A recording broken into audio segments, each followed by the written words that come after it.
Hello everyone, welcome back to our channel. और आज की इस वीडियो में हम बात करने वाले हैं how to score 160 plus in chemistry.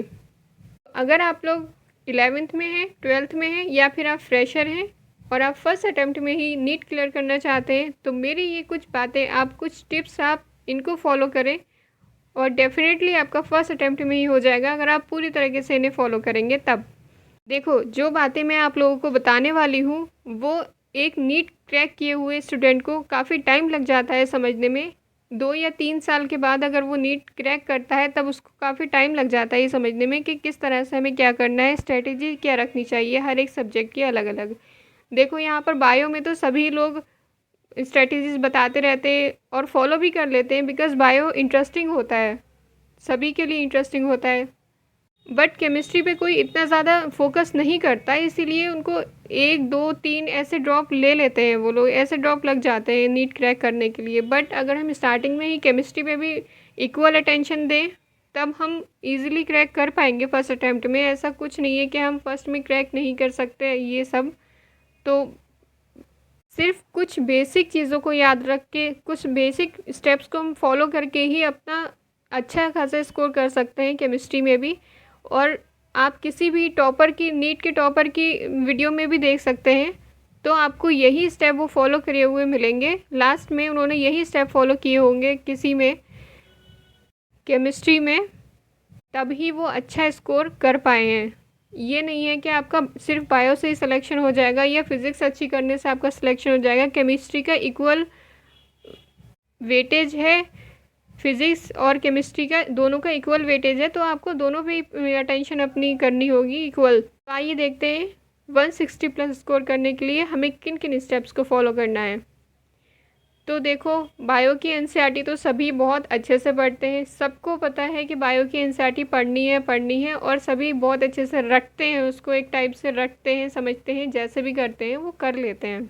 But अब बात आती है फिजिक्स और केमिस्ट्री की। इस वीडियो में हम बात करने वाले हैं केमिस्ट्री के बारे में। तो अब बात करेंगे हम केमिस्ट्री के बारे में कि केमिस्ट्री को कौन सी बुक से हम क्वेश्चन लगाएं और कौन सी बुक उसके लिए फ़ॉलो करें। सबसे पहले हमें केमिस्ट्री में अपने क्लास के नोट्स फॉलो करने हैं। जो भी टीचर आप जिससे भी पढ़ रहे हैं उनके नोट्स आपको अच्छे से फॉलो करने हैं। और मोस्ट इम्पॉर्टेंट थिंग, हमें एनसीईआरटी लाइन टू लाइन पढ़नी है, जस्ट लाइक बायो एनसीईआरटी।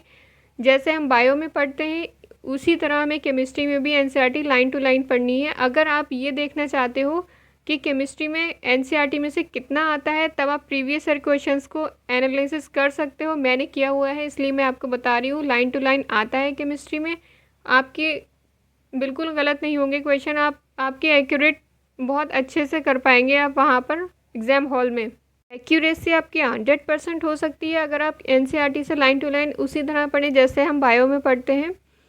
तो एक हो गया एनसीईआरटी एंड क्लास नोट्स, इन दोनों को आपको अच्छे से फॉलो करना है।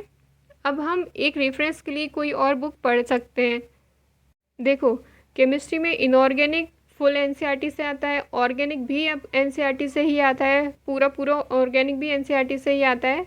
बेसिक सारे ऑर्गेनिक के एनसीईआरटी होते हैं, बस क्वेश्चन का तरीका वो चेंज कर सकते हैं। अब बात आती है फ़िज़िकल की। फ़िज़िकल हम किस टाइप से पढ़ें। तो फिज़िकल केमिस्ट्री के लिए आप यहाँ पर ले सकते हैं एन अवस्थी की बुक। बालाजी की बुक है ये एन अवस्थी, तो इसको आप कर सकते हैं, बहुत ही अच्छी बुक है। तो यहाँ से आप प्रैक्टिस कर सकते हैं फिज़िकल की। और उसके लिए आप प्रॉपर क्लास नोट्स पे आप फॉलो करेंगे, जो आपके टीचर आपको समझाएंगे वो आप अच्छे से करेंगे। और इन तीनों के ऑर्गेनिक, इनऑर्गेनिक और फिज़िकल के लिए आपको लेनी है एक बुक जिससे आपको करने हैं उसके क्वेश्चंस, वो है एमटीजी की NCERT on at your finger tips.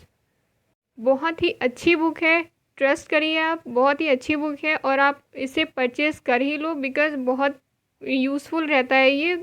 Almost बहुत सारे लोग, मैंने खुद भी ये खरीदी थी। फिंगर टिप आप ख़रीद लो और उसी से क्वेश्चंस लगाओ, कहीं इधर उधर दूसरी बुक्स लेने की कोई ज़रूरत नहीं है। सिर्फ यही दो बुक्स को फॉलो करो और क्वेश्चन लगाने के लिए सिर्फ एक ही बुक फॉलो करना, फिंगर टिप की।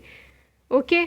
और एनसीईआरटी के लेवल के ही क्वेश्चंस हैं इसमें सारे, और नीट से ऊपर लेवल के जो हाई लेवल के जो क्वेश्चंस होते हैं उन्हें बिल्कुल अवॉइड करना। एक भी क्वेश्चन ये नहीं है कि अगर नहीं आ रहा है उसी पर ही लगे हुए हैं, ये नहीं करना है बिल्कुल भी।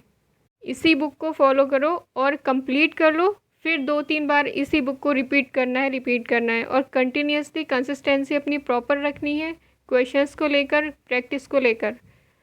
और इसके बाद आपको एक चीज़ बहुत और भी ज़्यादा इम्पॉर्टेंट है, वो है PYQs आपको करने हैं। कम से कम 20 ईयर्स के PYQs आपको कर लेने हैं। तो कोई भी और रेफरेंस के लिए कोई भी मोटी मोटी बुक्स खरीदने की ज़रूरत नहीं है। सिर्फ जो मैं बोल रही हूँ सिर्फ इसी को फॉलो करो, अच्छे से आप कर पाओगे। 160 प्लस आपके श्योरिटी है इस बात की कि आएंगे ही आएंगे, इन सारी स्टेप्स को अगर आप अच्छे से फॉलो कर लो तब। और कंसिस्टेंसी बहुत ज़्यादा इम्पॉर्टेंट है किसी भी एग्ज़ाम के लिए, किसी भी सब्जेक्ट के लिए। और केमिस्ट्री में आपके 3 होते हैं पार्ट इसके, तो इसके लिए तो बहुत ही ज़्यादा इम्पॉर्टेंट है। केमिस्ट्री को अवॉइड मत करना किसी भी सूरत में। तो पहली हो गई आपकी NCERT मोस्ट इम्पॉर्टेंट। फिर एन अवस्थी की एक बुक ले लो, उससे क्वेश्चन की प्रैक्टिस करना फिज़िकल के। फिर फिंगर टिप, देन PYQ और क्लास नोट्स। बहुत इम्पॉर्टेंट चीज़ें हैं, सिर्फ इन्हीं को इधर उधर मत देखो, सिर्फ इन्हीं को ही फॉलो करो। ये मत भूलना कि केमिस्ट्री की भी फिजिक्स के इक्वल ही इम्पोर्टेंस है, उसमें एक जैसे ही क्वेश्चंस आते हैं, इतने ही वेटेज रहता है क्वेश्चंस का। तो ऑल द वेरी बेस्ट। और आपको वीडियो अच्छी लगी हो तो लाइक कर देना, सब्सक्राइब कर लो चैनल को। आगे भी सारी वीडियोस बनाते रहेंगे हम। नेक्स्ट वीडियो हम बनाएंगे बायोलॉजी की स्ट्रेटजी के ऊपर, फिर फिज़िक्स की। Thank you so much.